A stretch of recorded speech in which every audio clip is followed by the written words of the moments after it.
Hallo, liebe Foto- und Videofreunde, schön, dass ihr wieder da seid. Heute gibt es mal einen kleinen Review über einen US-amerikanischen Fotografen, Michael Jones, und der hat ein eigenes Fotoprojekt am Laufen, SK Visions.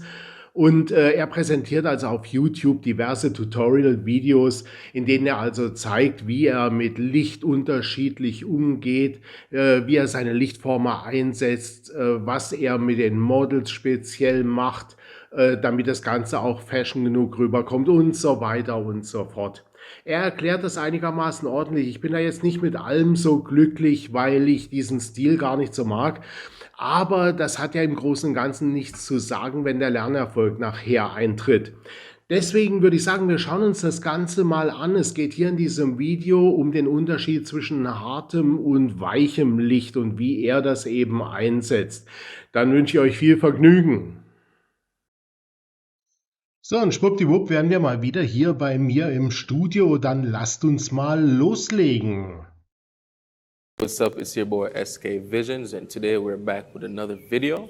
Today I have my lovely model Malia, and I'm going to show you the difference between harsh light and soft light with the same model. All right? Naja, das wäre jetzt auch ein bisschen komisch, wenn er für hartes Licht das eine Model nimmt und für weiches Licht ein anderes.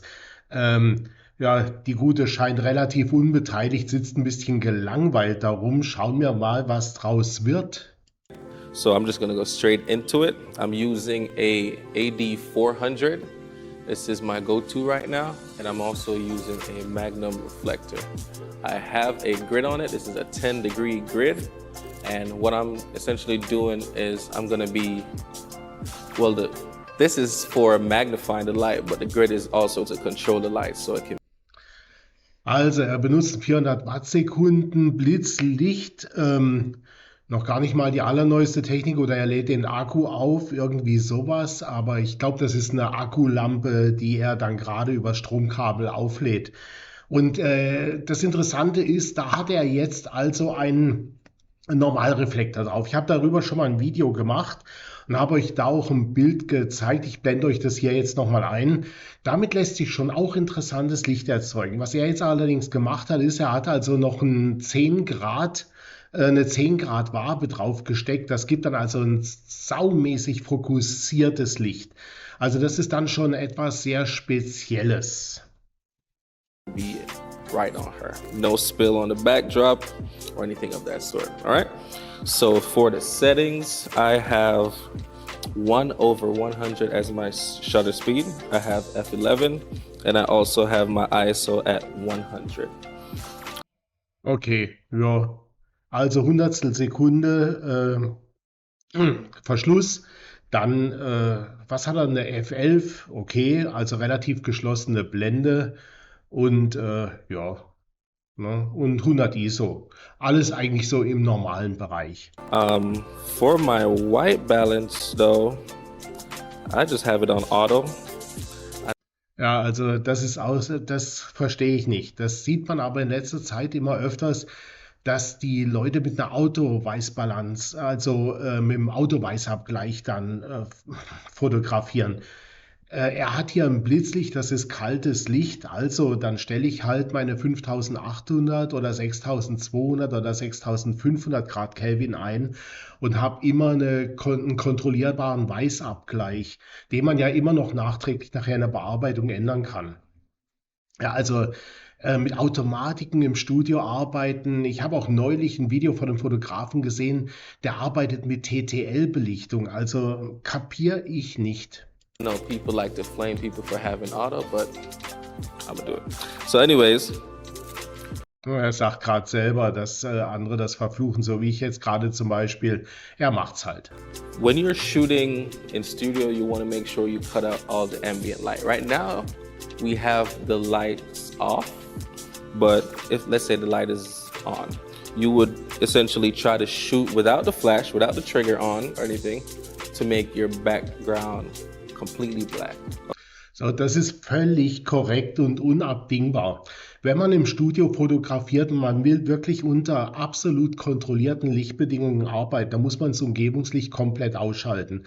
Und das bedeutet schlicht und ergreifend, Man schaltet den Blitz erstmal aus, also alle Lichtquellen, die man benutzt zum Fotografieren, und macht dann mit der normalen Kameraeinstellung, die man für das Shooting verwenden will, eine Testaufnahme. Und die sollte dann nach Möglichkeit komplett schwarz sein. Oder ja, es muss nicht immer ganz super dunkel sein, aber zumindest so, dass man so gut wie nichts mehr erkennen kann auf dem Bild. Ja, schwarz ist dann natürlich optimal. Okay. Okay? And that's how you cut out ambient light. So, und wenn man das gemacht hat, dann weiß man auch, dass man das Umgebungslicht also fast oder komplett eliminiert hat. Und alles, was man dann mit seinen eigenen Lichtern realisiert, ist dann auch wirklich unter kontrollierten Bedingungen. I have other videos that go more in depth with that, but we're gonna start. So I already cut out the ambient light. All right, again, I'm gonna put my light on the subject. I don't want it away, I want it directly on her. We're gonna start. So my key light right here, I'm gonna put it to 1/1/4. I could put it on a half, I could put it on full power, but 1/1/4 is my sweet spot right now. So I'm gonna take a test shot. Ready? Oops, I need a. Also wozu er da diese Reflektorwanne jetzt unter dem Model stehen hat, ist mir schleierhaft. Denn bei einem 10 Grad, bei einer 10 Grad Wabe auf einem Normalreflektor gibt es da nichts mehr, was noch unterhalb der Büste des Models hier in irgendeiner Form Licht abkriegen könnte. Also das Ding kann gar nichts reflektieren. Und genauso können auch die Abschatter an der Seite nichts abschatten, weil da kein Licht drauf kommt. Get the light right on her, or I can move my light. Ja, das war ganz schön I want dunkel. my light to be very golden on her. Oh Mann, schaut euch mal den gelangweilten Blick an. Also das merkt man auch sofort, wenn ein Model im Prinzip keine Lust hat, dann kommt das auch direkt rüber. Furchtbar. Also wirklich. All right. So I'm taking a test shot. I feel like I can go up on my power, so I'm gonna set the light at 1/2, a half power, and test it. Okay. Ja, also mir wäre sie jetzt etwas zu glänzend, muss ich auch noch was dazu sagen. Ich bevorzuge es grundsätzlich, wenn die Damen beim Fotografieren sich wirklich komplett abpudern. Also wenn man auch noch genug vom Dekolleté sieht, dann eben auch noch die Büste abpudern. Nachher ein Gesicht etwas glänzender in der Nachbearbeitung zu gestalten, ist kein Problem, aber Gesichter dann wieder etwas matter zu machen, das erfordert schon ein bisschen mehr Kopfstände. Also von daher weibliche Models immer abpudern. Männer haben oftmals von sich aus schon eine etwas mattere Haut. So I like that. I'm just gonna bring it back just a little bit. All right. And then with your face, with your mouth especially, just separate it just a little bit when we're shooting, okay? Give it, and you can be me. Let me see your hands. All right. Green nails. Ha! Er kontrolliert ihre Fingernägel. Ich fasse es nicht. Mensch, das macht man doch vorher und nicht im Video. Das ist ja peinlich. You probably won't use it because she has gold jewelry around her neck, so I didn't want it to clash with that, okay?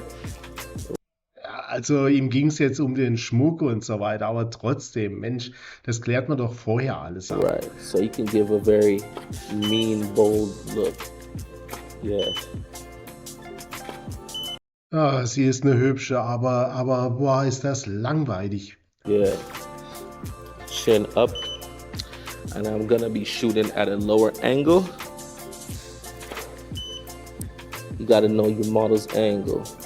Also, I have a clamshell right here to bounce any light underneath her chin. Ja, da lügt er jetzt. Also das bisschen, was da noch reflektiert wird, ja, nein. Also diese Clamshell, wie er das nennt, also diese Reflektorwanne, in dem Fall nützt die so gut wie gar nichts. to get rid of any shadows underneath the chin. And I also have my V-Flats on the black side. Habe ich vorhin schon gesagt, die V-Flats, die nützen da auch nichts. Das sind einfach Abschatter. It's a negative fill, and I just wanted to add more shadows, so, right? So right now we're doing it like that. Da schaut man den Schatten unterhalb vom Kinn, der ist absolut knallhart, da ist nichts aufgehellt. Also er könnte die V-Flats wegpacken, er könnte diese Clamshell, also diese Reflektorwanne wegpacken. Die Bilder würden absolut exakt genauso aussehen, wie sie jetzt aussehen. Yeah. I'm gonna get closer in with my, this is very destroyed. I don't know if I could say that, but we're gonna do it, so. I'm gonna use this lens to go in. I won't really go in with my body.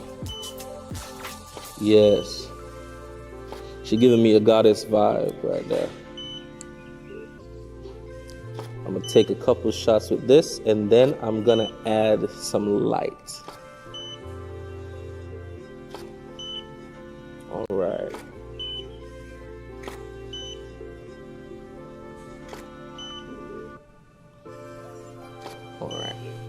All right, so I have two strip boxes with grids. And I am gonna turn them on real quick. Turn on. Ja, also das sind jetzt hier natürlich die Konturlichter, die er da einsetzt. Das sind 22 x 90 cm Strip Lights mit Waben drin. Und ja, das funktioniert, das ist okay. Damit will er dann die Kontur etwas von dem Model, etwas vom schwarzen Hintergrund separieren. Ist auch durchaus eine gute Idee. As you can see.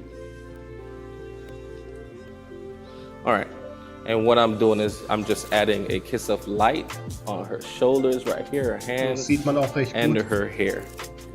All right. So I am gonna test the light again. Ja, der Effekt ist also schon gut sichtbar. Achtet mal auf die Haare des Models. All right, so I don't know if you can see the difference, but I'm just adding a lot more golden color to her right now. It's not so dark. Ja, da schläft sie schon ein. Achtet mal, ich habe es ja gerade schon gesagt, auf die Haare. Also Folgendes, auch sowas, da muss man sich vorher drum kümmern. Jetzt hat sie sich ja diese kunstvollen Zöpfe geflochten oder flechten lassen. Jetzt stehen da aber noch massenweise Haare hinten ab. Die müssten dann später umständlich in der Retusche wieder beseitigt werden, weil das schaut einfach nicht gut aus. Wird uns nachher auch noch etwas stärker auffallen. Also, wenn ihr mit Models arbeitet und die haben sehr wuscheliges Haar, dann guckt vorher schon drauf, bevor ihr die Bilder überhaupt macht, dass die Haare so unter Kontrolle sind, dass sie so wenig wie möglich Nacharbeit erfordern. Hier ist es nämlich nicht der Fall, da hat er nicht aufgepasst. Without the lights. All right.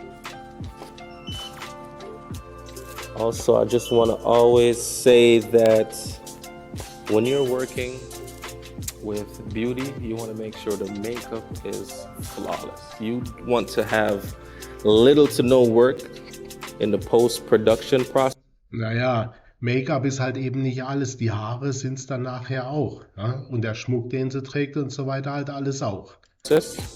So finding a good makeup artist will definitely help, just like that right there. And you want a good model too, so if you ain't got no good models, work on it. All right, we'll do a couple more. And it's good to have harsh light, especially I normally go off of what the makeup gives me. If it's more editorial, I normally try to push for harsh light. If it's a lot of sheen, if it's a lot of oil right here, I normally do harsh light because Ja, also bei mir ist genau das Gegenteil der Fall. Ich mag das gar nicht. Mir ist es zu hart. Und auch gerade, was er jetzt sagt, auf dem Dekolleté, wenn es sehr stark reflektiert, will er unbedingt hartes Licht. Weiß ich nicht. Mir gefällt es nicht. Was meint ihr dazu? Schreibt es mir doch unten in die Kommentare rein. it creates a lot of contrast for me. All right, so a couple more. It just gives the photo something different. And these are unedited, as you can tell on the screen, but Ich meine, das finde ich gut, muss ich sagen, an dem Video. Er stellt jetzt immer sofort schon die Schüsse entsprechend bereit. Und das finde ich also ganz gut. Das ist okay. that's something I go for, especially a golden look. Und da er die Kameraeinstellung ja nicht ändert, mein Gott, blendet er auch natürlich dann nicht immer die Lichtwerte und alles ein. Das braucht es nicht. Wir wissen, Hundertstel Sekunde f11, also. Chin up. Yeah. Just give me a mean look. 3, 2, 1. Keep your head straight again. Head straight. Yes. Mouth open again, just a little bit. All right. One more.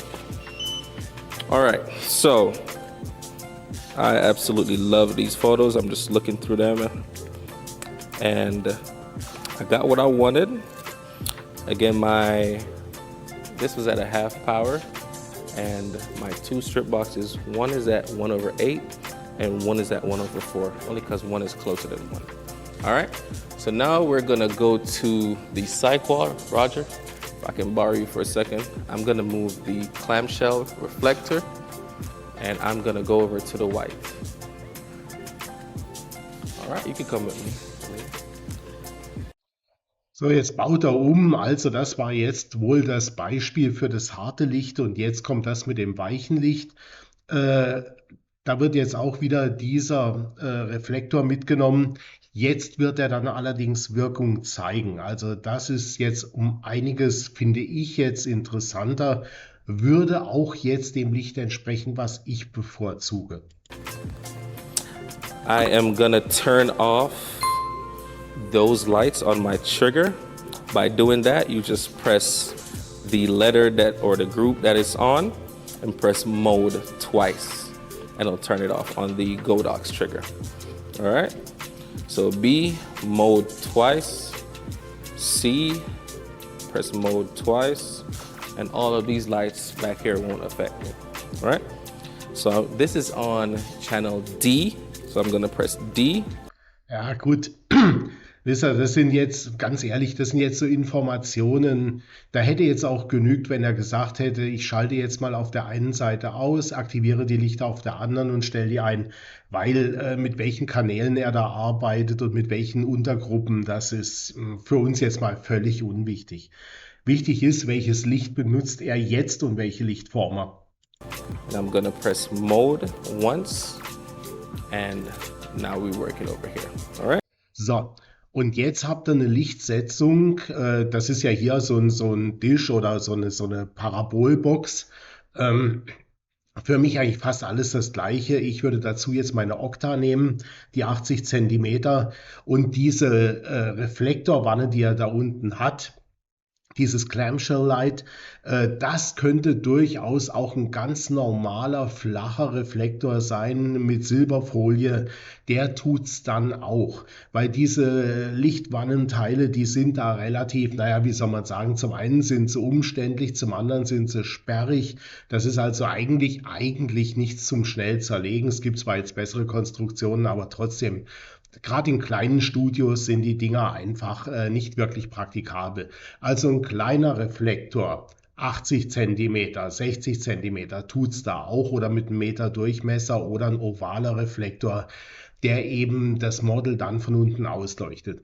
Die Box oben, die muss natürlich auch diesen Reflektor dann mit Licht bedienen. Das bedeutet, sie muss ihn dann schon lichtmäßig dann quasi tangieren können, sodass Licht auch auf ihn abfällt und wieder aufs Model dann. Und das ist dann hier auch der Fall. Also das sieht man dann auch auf dem Reflektor, wenn die Box oben richtig justiert ist. Die dürfte sogar noch einen Tick weiter nach unten gerichtet sein, aber so funktioniert es schon auch. What I'm also going to do is I am going to change my white balance.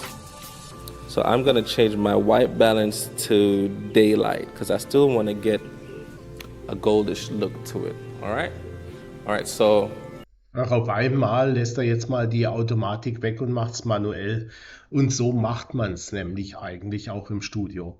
for soft light, we have just a small modifier. This is really like a parabolic. It has diffusion at the front, so when light hits it, Ja, it's ist okay. gonna diffuse the light and make it more soft. I did not have any diffused lights over here except for these strip boxes at the back, okay?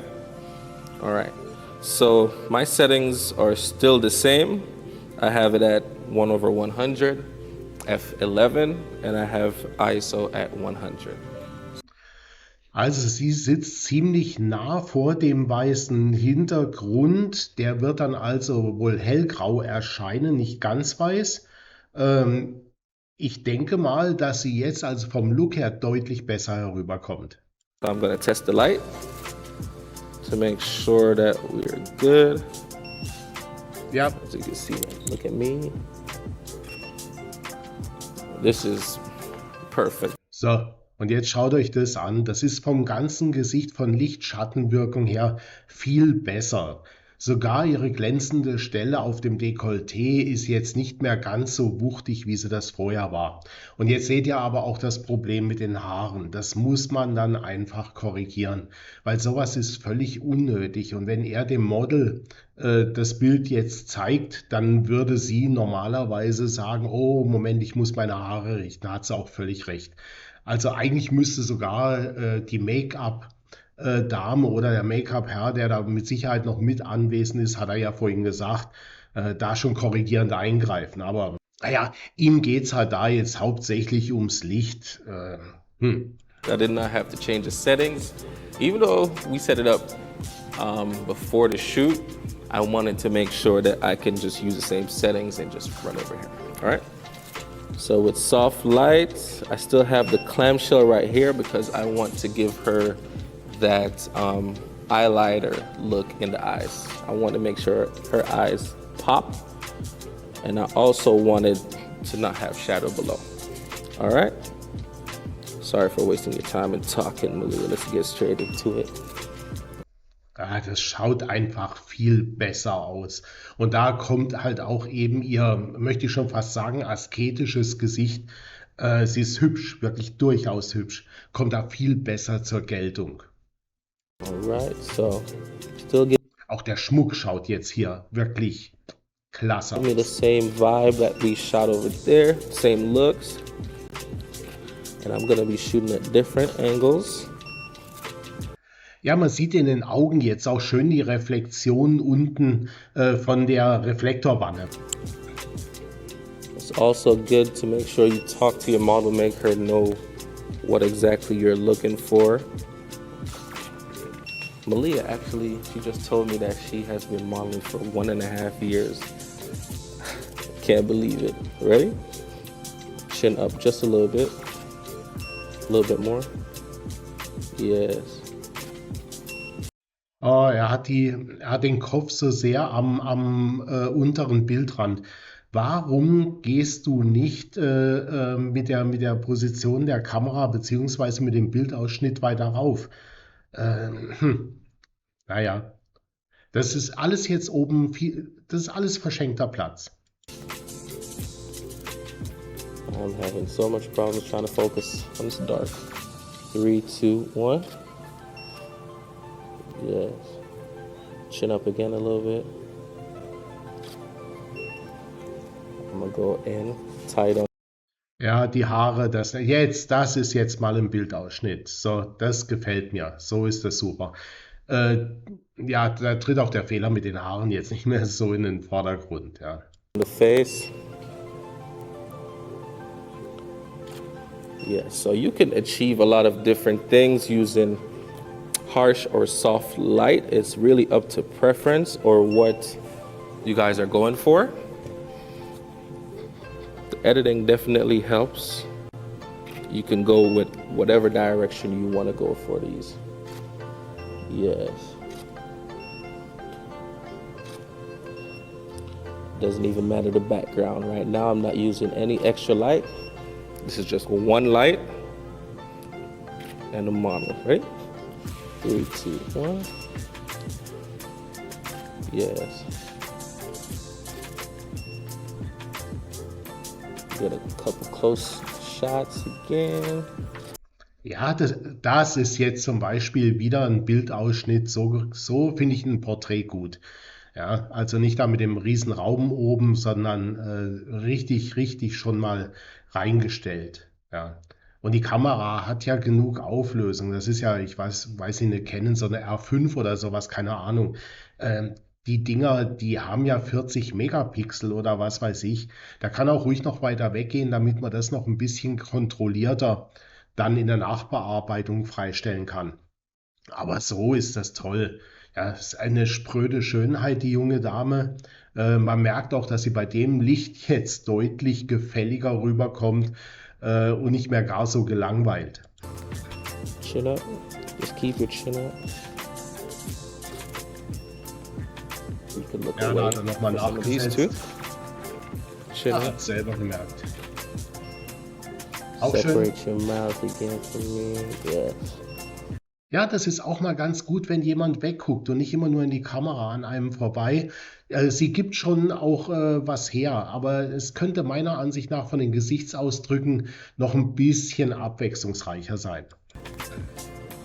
And you can, we're gonna use your shoulder a little bit more, so you could push this shoulder up a little more, yeah? Ja, And when you're looking that way. endlich.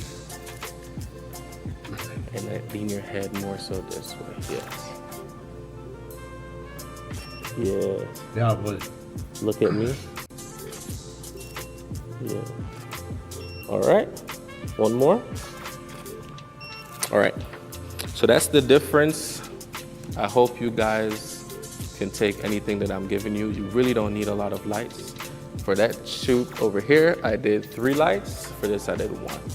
But Ja, und wenn das eine Licht nämlich richtig angewandt wird, dann kommt da 10-mal mehr raus als mit 3 Lichtern, die man halt eben, ja, eben nicht optimal nutzt. Also mir hat das jetzt mit dem Normalreflektor von der Bildwirkung her längst nicht so gut gefallen wie diese Bilder hier.